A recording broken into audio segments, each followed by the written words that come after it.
Hello everyone, welcome to online study point. Last 6 month current affair revision में ये हमारा part 7 है। 6 part पहले ही अपलोड हो चुके हैं, अगर आपने नहीं देखे हैं तो जाकर देख लीजिएगा। और पार्ट 6 शायद उसकी नोटिफिकेशन नहीं मिली आप लोगों को, इसीलिए बहुत कम लोगों ने देखा है। तो जिसने भी नहीं देखा देख लीजिएगा, बहुत इंपॉर्टेंट क्वेश्चन है उसमें भी। और आज भी 50 इंपॉर्टेंट क्वेश्चन हम करने वाले हैं, तो बिना टाइम वेस्ट किए स्टार्ट करते हैं। पहला क्वेश्चन है हमारा, 1 अप्रैल 2020 में किस खाड़ी देश ने नाबालिगों द्वारा किए गए अपराधों के लिए मृत्युदंड को समाप्त कर दिया है? तो नाबालिगों के द्वारा जो अपराध किए गए हैं उनके लिए मृत्युदंड को समाप्त किया गया है सऊदी अरब के द्वारा। ठीक है, सऊदी अरबिया। और सऊदी अरबिया की बात कर ले तो मिडिल ईस्ट की एक कंट्री है ये, कैपिटल है इसकी रियाद। ठीक है, और करेंसी यहाँ पर यूज़ की जाती है रियाल। रियाल स्पेलिंग भी देख लीजिए, रियाल ये स्पेलिंग है। कई जगह आपको रियाल ये भी देखने को मिलेगी कुछ कंट्रीज़ में। ठीक है, तो सऊदी अरबिया में ये रियाल जो है, सऊदी रियाल, ये यूज़ की जाती है करेंसी। नेक्स्ट क्वेश्चन है, ईरान के न्यूक्लियर प्रोग्राम पर लगाए प्रतिबंधों को अगले 60 दिन तक जारी रखने का हाल ही में फैसला किस देश ने किया है? तो ईरान के न्यूक्लियर प्रोग्राम पर जो प्रतिबंध लगाए गए हैं अमेरिका के द्वारा लगाए गए हैं। ईरान और अमेरिका के बीच काफ़ी समय से चला आ रहा है एक, ठीक है, कॉन्फ्लिक्ट सा, और उसी को आगे बढ़ाते हुए ये जो प्रतिबंध हैं और 60 दिन के लिए बढ़ा दिए गए थे। अभी की बात नहीं, अप्रैल की है। ठीक है, ये न्यूज़ जो है अप्रैल की है। तो 60 दिनों के लिए यानी कि 2 महीने के लिए ये प्रतिबंध जो अमेरिका ने ईरान पर लगाए थे उन्हें और ज़्यादा बढ़ा दिया गया था अमेरिका के द्वारा। पहली बार unified geological map of the moon नाम से चंद्रमा के संपूर्ण सतह का मानचित्र जारी किया गया। यह मानचित्र किन संस्थानों द्वारा संयुक्त रूप से तैयार किया गया है? तो ये मानचित्र संयुक्त रूप से तैयार किया गया है नासा और यूएसजीएस के द्वारा। यूएसजीएस क्या है? यूएसजीएस यानी कि US United States, GS geological survey. ठीक है, तो यूनाइटेड स्टेट्स जियोलॉजिकल सर्वे और नासा, इन दोनों के द्वारा चंद्रमा की संपूर्ण सतह का मानचित्र जारी किया गया है। और किस नाम से, ये भी याद रखिएगा, unified geological map of the moon. 1 अप्रैल को निम्नलिखित में से कौन सा राज्य अपना स्थापना दिवस मनाता है? तो 1 अप्रैल को उड़ीसा राज्य का स्थापना दिवस होता है। ठीक है, और इसे उड़ीसा का स्थापना दिवस, उड़ीसा डे भी बोला जाता है या फिर उत्कल दिवस के नाम से भी इसे हम जानते हैं। ठीक है, 1 अप्रैल 1936 को उड़ीसा एक सेपरेट स्टेट के रूप में फॉर्म किया गया था और इसीलिए 1 अप्रैल को उड़ीसा का स्थापना दिवस मनाते हैं। नेक्स्ट क्वेश्चन है, भारत में हाल ही में कौन सा नया उत्सर्जन मानक यानी कि एमिशन नॉर्म लागू हुआ है? तो ये BS5 लागू हुआ है। और BS मतलब भारत स्टेज।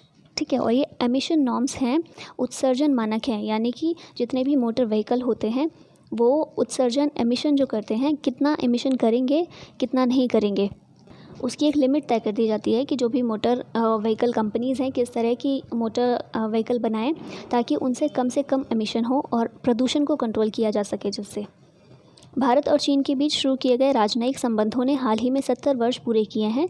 दोनों देशों के बीच राजनयिक संबंध किस वर्ष स्थापित किए गए थे? भारत और चीन के राजनयिक संबंध स्टार्ट हुए थे 1 अप्रैल 1950 में। ठीक है, और अब 70 वर्ष पूरे कर लिए गए हैं। भारत सरकार के विज्ञान और प्रौद्योगिकी विभाग ने हाल ही में कवच की स्थापना को मंजूरी दी है। कवच का पूर्ण रूप क्या है? तो कवच का पूर्ण रूप है centre for augmenting war with covid health crisis. ठीक है, कवच किसके द्वारा मंजूरी दी गई है? विज्ञान और प्रौद्योगिकी विभाग के द्वारा। 2022 में चीन के हांगझो शहर या फिर झेजियांग प्रांत में आयोजित होने वाली 19वें एशियाई खेलों का आधिकारिक शुभंकर क्या है? 2022 में जो खेल आयोजित किए जाएंगे 2022 में, उनका शुभंकर है स्मार्ट ट्रिपलेट्स। ठीक है, इससे पहले चाइना में 2 बार और एशियन गेम्स हो चुके हैं। कब कब हुए हैं? 1990 में और 2010 में, और ये तीसरी बार है जब चाइना में 2022 में एशियन गेम्स होने वाले हैं। ये 19th एशियाई गेम होंगे, याद रखिएगा 2022 में होंगे। कौन से 19th, कहाँ पर होंगे? चीन के हांगझो शहर में या फिर झेजियांग प्रांत में। ठीक है, और इसका आधिकारिक शुभंकर रहने वाला है स्मार्ट ट्रिपलेट्स। अंतर्राष्ट्रीय भारोत्तोलन federation, international weight lifting federation यानी कि IWF ने निम्न में से किन देशों के भारोत्तोलन संघ पर टोक्यो ओलंपिक खेलों में खेले जाने पर प्रतिबंध लगा दिया है? तो ये देश हैं थाईलैंड और मलेशिया। ठीक है, तो ए और बी दोनों। थाईलैंड और मलेशिया इन देशों पर प्रतिबंध लगा दिया है टोक्यो ओलंपिक खेले जाने पर। क्यों लगा दिया गया है? क्योंकि ये नॉर्म्स को ठीक से फॉलो नहीं कर रहे थे, रूल्स और रेगुलेशन को ठीक से फॉलो नहीं कर रहे थे, इसीलिए प्रतिबंध लगाया गया है। विश्व में सैन्य व्यय पर Stockholm International Peace Research Institute, जिसे शॉर्ट में कहा जाता है सिप्री, इसकी रिपोर्ट के अनुसार वर्ष 2019 में विश्व के सैन्य व्यय में भारत का कितना योगदान था। तो विश्व के सैन्य व्यय में मतलब जो सैन्य खर्चे किए गए हैं, जितनी भी खरीद की गई है हथियारों की, उनमें भारत का योगदान है 3.7%। ठीक है, वैश्विक स्तर पर भारत का योगदान 3.7%। पशु अधिकार संस्था पेटा इंडिया ने किन्हें हीरो टू एनिमल्स अवार्ड से सम्मानित किया गया है? पशु अधिकार संस्था, इसका नाम है पेटा इंडिया। ठीक है, इस संस्था ने हीरो टू एनिमल्स अवार्ड से सम्मानित किया है ओडिशा के मुख्यमंत्री नवीन पटनायक जी को। ठीक है, याद रखिएगा। नेक्स्ट क्वेश्चन है हमारा, निम्न में से किस देश की मदद के लिए भारतीय वायुसेना ने हाल ही में ऑपरेशन संजीवनी चलाया था? ऑपरेशन संजीवनी ये चलाया गया था मालदीव की मदद के लिए भारत के द्वारा, भारतीय वायुसेना के द्वारा। मालदीव, इसकी राजधानी क्या है? माले। और ये एक साउथ एशिया की ये कंट्री है और एक तरह से ये आइलैंड है। ठीक है, और आइलैंड कहाँ पर है? इंडियन ओशियन में। इंडियन ओशियन में भी डिवाइड है वो, इंडियन ओशियन भी, अरेबियन सी और बे ऑफ बंगाल में, तो अरेबियन सी की साइड आपको देखने को मिलेगा मालदीव। और क्योंकि आइलैंड है तो सीमाएं तो किसी के साथ नहीं लगाता है, बॉर्डर तो किसी के साथ नहीं, लेकिन भारत और श्रीलंका पड़ोसी देशों में शामिल हैं। 7 अप्रैल 2020 को मनाए गए विश्व स्वास्थ्य दिवस का विषय क्या था या फिर थीम क्या थी? तो विश्व स्वास्थ्य दिवस किस दिन मनाया जाता है? 7 अप्रैल के दिन, और थीम थी 2020 में सपोर्ट नर्सेज एंड मिडवाइफ्स। ठीक है, याद रखिएगा, सपोर्ट नर्सेज एंड मिडवाइफ्स। प्रतिष्ठित पत्रिका फोर्ब्स द्वारा हाल ही में जारी दुनिया के सबसे अमीर व्यक्तियों की ताज़ा वार्षिक सूची में पहले स्थान पर कौन है? तो फोर्ब्स ने जो ये सूची जारी की थी सबसे अमीर व्यक्तियों की, इसमें जेफ बेजोस ये पहले स्थान पर थे। अप्रैल में ये सूची जारी की गई थी। वर्ष 2020 के Wisden leading cricketer of the world, यानी कि leading cricketer in the world, ये कौन चुने गए हैं? तो ये चुने गए हैं बेन स्टोक्स। कौन सी कंट्री से हैं, किस टीम से हैं? तो इंग्लैंड की टीम से हैं। ठीक है, पाकिस्तानी सेना के ऑपरेशन डेजर्ट हॉक को बहादुरी पूर्वक विफल करने की स्मृति में सीआरपीएफ प्रत्येक वर्ष 9 अप्रैल को शौर्य दिवस मनाता है। सीआरपीएफ ने यह लड़ाई कहाँ लड़ी थी? तो ये लड़ाई लड़ी गई थी गुजरात के कच्छ में। ठीक है, और सीआरपीएफ ने ये डेजर्ट हॉक जो ऑपरेशन चलाया था, इसमें पाकिस्तानी सेना को विफल किया था, और इसीलिए इस दिन शौर्य दिवस मनाया जाता है 9 अप्रैल के दिन। निम्न में से किसके जन्मदिन पर 11 अप्रैल को राष्ट्रीय सुरक्षित मातृत्व दिवस मनाया जाता है? राष्ट्रीय सुरक्षित मातृत्व दिवस ये मनाया जाता है कस्तूरबा गांधी के जन्मदिवस पर। ठीक है, और किस दिन? 11 अप्रैल को। निम्न में से किस भारतीय अर्थशास्त्री को अंतर्राष्ट्रीय मुद्रा कोष यानी कि IMF की प्रमुख क्रिस्टलिना जॉर्जिवा के बाहरी सलाहकार समूह यानी कि एक्सटर्नल एडवाइजरी ग्रुप का सदस्य बनाया गया है? तो ये रघुराम राजन जो हैं हमारे पूर्व RBI के गवर्नर, इन्हें क्रिस्टलिना जॉर्जिवा के बाहरी सलाहकार समूह का सदस्य बनाया गया है। देहिंग पटकाई हाथी रिजर्व किस राज्य में स्थित है? देहिंग पटकाई हाथी रिजर्व ये स्थित है असम में। और इसकी हम बात क्यों कर रहे हैं, न्यूज़ में क्यों था? क्योंकि करंट अफेयर्स की बात करें तो न्यूज़ में ये इसलिए था क्योंकि national board for wild life ने देहिंग पटकाई हाथी रिजर्व जो है असम का, यहाँ पर कोल माइनिंग के लिए रिकमेंड किया था। ठीक है, इसके एक पार्ट में कोल माइनिंग के लिए परमिशन दी गई थी। इसके बारे में बात करें देहिंग पटकाई हाथी रिजर्व, तो इसे जयपुर रेन फॉरेस्ट के नाम से भी जानते हैं। और असम के मेनली ये डिब्रूगढ़ और तिनसुकिया डिस्ट्रिक्ट, आपने नाम सुना होगा, डिब्रूगढ़ और तिनसुकिया डिस्ट्रिक्ट, यहाँ पर ये देखने को मिलता है। और ये जो नाम देख रहे हैं ना, देहिंग पटकाई, देहिंग का मतलब है रिवर। ठीक है, एक नदी का नाम है जो इस जंगल में से, इस फॉरेस्ट के बीच में से होकर निकलती है, और पटकाई का मतलब है हिल। ठीक है, तो इन दो शब्दों से ये मिलकर बना हुआ है। और क्योंकि मैंने स्टार्टिंग में नाम लिया था national board for wild life का, NBWL, national board for wild life, तो इसके बारे में कुछ चीज़ें याद रखिएगा कि वाइल्ड लाइफ प्रोटेक्शन एक्ट 1972 जो है, इसके अंतर्गत 2003 में इसकी स्थापना की गई थी। ठीक है, और ये ministry of environment, forest and climate change के अंतर्गत आता है। एक और चीज़ इंपॉर्टेंट कि NBWL जो है प्राइम मिनिस्टर इसके चेयरपर्सन होते हैं, इसको चेयर करते हैं। ठीक है, तो ये कुछ इंपॉर्टेंट चीज़ें थी, याद रखिएगा। नेक्स्ट क्वेश्चन है, अंतर्राष्ट्रीय मानव अंतरिक्ष उड़ान का दिवस किस दिन मनाया जाता है? तो ये मनाया जाता है 12 अप्रैल के दिन। प्रत्येक वर्ष 15 अप्रैल को हिमाचल दिवस मनाया जाता है। यह दिवस मनाया जाता है क्योंकि इस दिन इसे केंद्र शासित प्रदेश बनाया गया था। ठीक है, हिमाचल दिवस ये मनाया जाता है 15 अप्रैल को, क्योंकि 15 अप्रैल के दिन हिमाचल प्रदेश को केंद्र शासित प्रदेश बनाया गया था।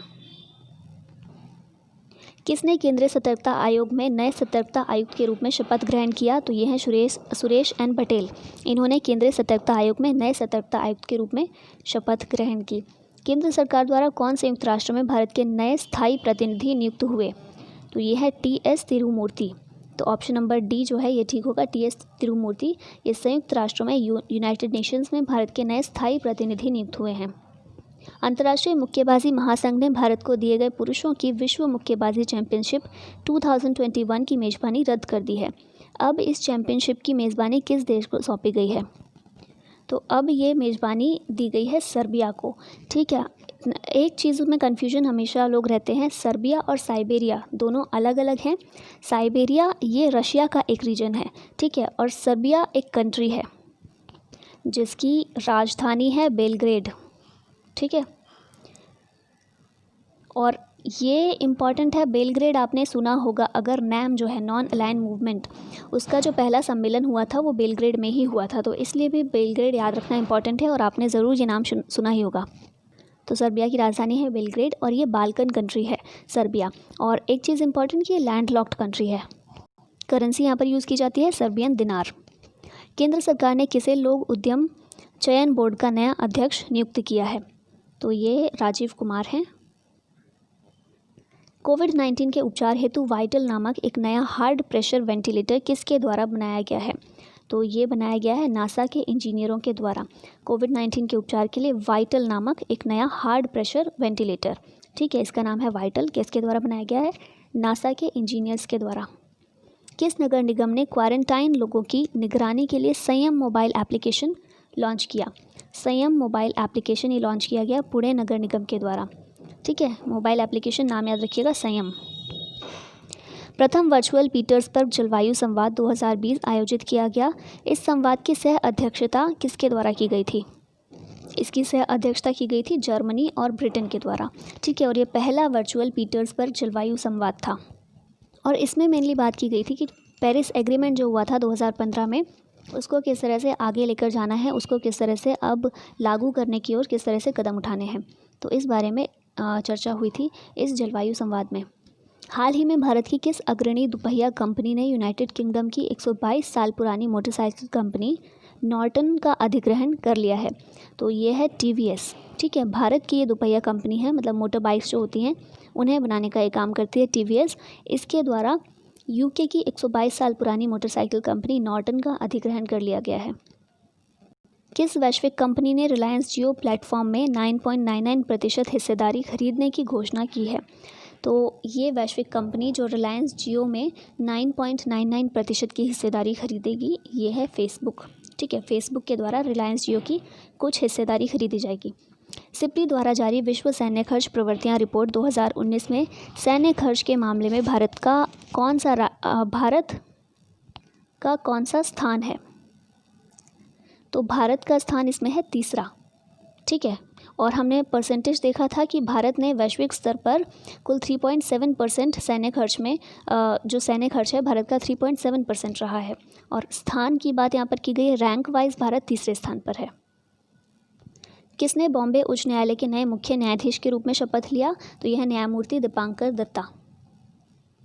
किस राज्य में बाजार में अनुपलब्ध दवाइयाँ सीधे रोगियों को घर पर उपलब्ध कराने के उद्देश्य से धन्वंतरी योजना की शुरुआत की गई है? धन्वंतरी योजना, इसकी शुरुआत की गई है असम सरकार के द्वारा। ठीक है, नाम याद रखिएगा, धन्वंतरी योजना असम के द्वारा। किस लिए? बाजार में अनुपलब्ध दवाइयों को सीधे रोगियों के घर पर उपलब्ध कराने के लिए। अप्रैल 2020 को केंद्र सरकार ने कितने माह के लिए बैंकिंग उद्योग को जन उपयोगी सेवा घोषित किया? तो ये अप्रैल 2020 में घोषित किया था बैंकिंग उद्योग को जनोपयोगी सेवा, और ये 6 माह के लिए घोषित किया गया था। वर्ष 2020 में विश्व टीकाकरण सप्ताह कब मनाया जा रहा है? तो विश्व टीकाकरण सप्ताह ये मनाया जा रहा है 24 से 30 अप्रैल के बीच। मनाया जा रहा है, मतलब मनाया गया, अप्रैल जा चुका है। किस राज्य में जीवन शक्ति योजना का शुभारंभ किया गया? जीवन शक्ति योजना, इसका शुभारंभ किया गया मध्य प्रदेश में। रक्षा मंत्री राजनाथ सिंह ने कोरोना की जांच में तेजी लाने के उद्देश्य से देश की पहली mobile lab virology research and diagnostics का उद्घाटन किया। यह मोबाइल लैब किसके द्वारा विकसित की गई? तो ये मोबाइल लैब जो विकसित की गई है DRDO के द्वारा विकसित की गई है, Defence Research and Development Organisation के द्वारा, जो कि हमारी रक्षा अनुसंधान एजेंसी है। केंद्रीय मानव संसाधन विकास मंत्री ने 20 अप्रैल को नई दिल्ली में राष्ट्रीय ऑनलाइन शिक्षा मंच स्वयं और 32 DTH टेलीविज़न शिक्षा चैनल स्वयं प्रभा की विस्तृत समीक्षा की। केंद्रीय मानव संसाधन विकास मंत्री कौन है? तो बहुत ही इजी क्वेश्चन है ये, सब कुछ आपको बता दिया गया क्वेश्चन में ही, लेकिन ये सारी याद रखने लायक चीज़ें हैं, ठीक है। हाँ, क्वेश्चन तो बहुत इजी पूछा है। रमेश पोखरियाल निशंक, ये अभी हमारे मानव संसाधन विकास मंत्री हैं, लेकिन यहाँ जो चीज़ें बताई गई हैं इंपॉर्टेंट याद रखिएगा कि केंद्रीय मानव संसाधन विकास मंत्री के द्वारा नई दिल्ली में राष्ट्रीय ऑनलाइन शिक्षा मंच, जिसका नाम है स्वयं, और 32 DTH टेलीविज़न शिक्षा चैनल स्वयं प्रभा की विस्तृत समीक्षा की है। आप देखेंगे भी टीवी में, या शायद आप में से कई लोगों ने देखा भी होगा, वहाँ पर ऑनलाइन क्लासेस स्टार्ट भी काफ़ी टाइम पहले से ही हो गई हैं। स्वयं प्रभा नाम से कई सारे शिक्षा चैनल शुरुआत किए गए हैं, ठीक है। नेक्स्ट क्वेश्चन है, महिलाओं को मास्क बनाकर आय अर्जित करने हेतु किस राज्य में जीवन शक्ति योजना आरंभ किया गया? ये क्वेश्चन तो रिपीट हो गया है हमारा। मध्य प्रदेश ने जीवन शक्ति योजना की शुरुआत की, ठीक है। और इसमें क्या किया जाएगा? महिलाओं को मास्क बनाकर आय अर्जित करने के लिए प्रेरित किया जाएगा। किस राज्य में आप्तमित्र मोबाइल एप्लीकेशन और हेल्पलाइन लॉन्च किया गया, जिसका उद्देश्य कोविड-19 पर चिकित्सा मार्गदर्शन और सलाह प्रदान करना है? तो ये कर्नाटक के द्वारा। क्या नाम है? आप्तमित्र मोबाइल एप्लीकेशन और हेल्पलाइन। स्प्रिंकलर समझौता के कारण हाल में किस राज्य के मुख्यमंत्री विवादों में रहे? तो ये स्टेट है केरल।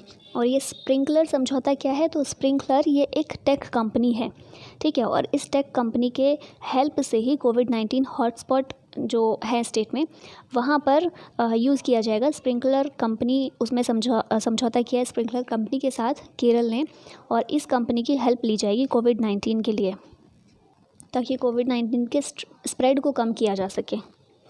बॉर्डर रोड ऑर्गेनाइजेशन यानी कि BRO ने किस नदी पर डोपोरिजे पुल का निर्माण किया? तो ये निर्माण किया गया है पुल का सुबनसिरी नदी पर। सुबनसिरी नदी ये असम में बहती है, और सिर्फ असम में नहीं, असम और अरुणाचल प्रदेश में भी बहती है। ब्रह्मपुत्र रिवर जो है, ब्रह्मपुत्र नदी, उसकी एक ट्रिब्यूटरी है, ठीक है, उसकी एक सहायक नदी है। 24 अप्रैल 2020 को पंचायती राज दिवस के अवसर पर प्रधानमंत्री नरेंद्र मोदी ने कितने राज्यों में प्रायोगिक तौर पर स्वामित्व योजना की शुरुआत की है? तो स्वामित्व योजना की शुरुआत ये 6 राज्यों में की गई है। किस दिन की गई है? 24 अप्रैल को पंचायती राज दिवस पर। और ये जो योजना जो शुरू की गई है स्वामित्व योजना, इसमें क्या किया जाएगा? तो इस योजना के माध्यम से देश के जो भी ग्रामीण इलाके हैं, मतलब ये 6 राज्यों में शुरुआत की गई है अभी प्रायोगिक तौर पर, और इन 6 राज्यों के ग्रामीण इलाकों में आवासीय ज़मीन जो है उसका मालिकाना हक आधुनिक तकनीक का इस्तेमाल करते हुए किया जा सकेगा। तो स्वामित्व योजना नाम ही है इसका, तो संपत्ति का रिकॉर्ड बनाना और उसका स्वामित्व तय करना, क्योंकि कई सारी बेनामी संपत्ति पड़ी रहती हैं जिसके बारे में किसी को कोई खबर नहीं होती, तो वो प्रॉब्लम्स ख़त्म हो सके ग्रामीण इलाकों में। तो इसके लिए स्वामित्व योजना की शुरुआत की गई है। किस भारतीय महिला बैडमिंटन खिलाड़ी को IM बैडमिंटन अभियान का एम्बेसडर नामित किया गया? तो यह है PV सिंधु। उच्चतम न्यायालय ने किस राज्य में अनुसूचित जनजाति क्षेत्रों में ST को 100% आरक्षण को असंवैधानिक घोषित किया? तो ये आंध्र प्रदेश के लिए ये किया गया है, ठीक है। और क्या मामला क्या था कि आंध्र प्रदेश में जो शेड्यूल्ड एरिया थे, शेड्यूल्ड एरिया जिनको 5th शेड्यूल के अंतर्गत रखा गया है, संविधान के 5वीं अनुसूची के अंतर्गत रखा गया है, ऐसे एरियाज़ में आंध्र प्रदेश में 100% आरक्षण दिया हुआ था। और किन्हें? प्राइमरी स्कूल्स के जो टीचर्स थे उनके लिए 100% आरक्षण था ST के लिए। तो ये असंवैधानिक घोषित कर दिया गया है। इसको किस आधार पर किया गया है? क्योंकि इंदिरा साहनी केस का जो जज था, जजमेंट था जो सुप्रीम कोर्ट का इंदिरा साहनी केस का, उसमें कहा गया था कि कोई भी जो रिजर्वेशन दिया जा रहा है ऐसे क्षेत्रों में 50% से ज़्यादा नहीं होना चाहिए, ठीक है। तो उसी को आधार बनाते हुए इसे असंवैधानिक घोषित कर दिया गया है। किस राज्य में सुजलाम सुफलाम जल संचय अभियान के तीसरे चरण की शुरुआत की गई है? तो ये शुरुआत की गई है गुजरात में। किस आईटी क्षेत्र की प्रमुख भारतीय कंपनी इसराइल की पहली पूरी तरह से डिजिटल बैंक लॉन्च करेगी? तो ये कंपनी का नाम है टीसीएस यानी कि टाटा कंसल्टेंसी सर्विसेज लिमिटेड। ठीक है, और इसके सीईओ कौन है इस समय? राजेश गोपीनाथन, और इस कंपनी की स्थापना हुई थी 1 अप्रैल 1968 को। हाल ही में किस देश ने सफलतापूर्वक सैन्य उपग्रह नूर लॉन्च किया? तो ये लॉन्च किया गया है ईरान के द्वारा सैन्य उपग्रह नूर। किस देश में 10 लाख सीटों की क्षमता वाले विश्व के सबसे बड़े फुटबॉल स्टेडियम का निर्माण कार्य प्रारंभ हुआ? तो ये है चीन में। ठीक है, 10 लाख सीटों की क्षमता वाला विश्व का सबसे बड़ा फुटबॉल स्टेडियम। और विश्व का सबसे बड़ा क्रिकेट स्टेडियम कहाँ पर है? तो विश्व का सबसे बड़ा क्रिकेट स्टेडियम है भारत में, भारत के मोटेरा स्टेडियम में। और आज का लास्ट क्वेश्चन है, कौन सा देश 2020 तक एशियाई विकास बैंक का सबसे बड़ा कर्जदार है? तो ये देश है भारत, 2020 तक एशियाई विकास बैंक का सबसे बड़ा कर्जदार। एशियाई विकास बैंक यानी कि एशियन डेवलपमेंट बैंक, इसकी स्थापना हुई थी 1966 में। प्रेसिडेंट इस समय कौन है? मसात्सुको असाकावा। और मेंबरशिप कितनी कंट्रीज़ हैं फ़िलहाल एडीबी में, एशियन डेवलपमेंट बैंक में? तो फ़िलहाल 68 कंट्रीज़ इसके सदस्य हैं। तो इस तरह से हमारे आज की ये वीडियो ख़त्म होती है यहीं। आई होप आपने टेस्ट की तरह इन सारे क्वेश्चंस को लिया होगा, और कितना स्कोर आपने प्राप्त किया वो भी ज़रूर बताइएगा। और अगर वीडियो पसंद आती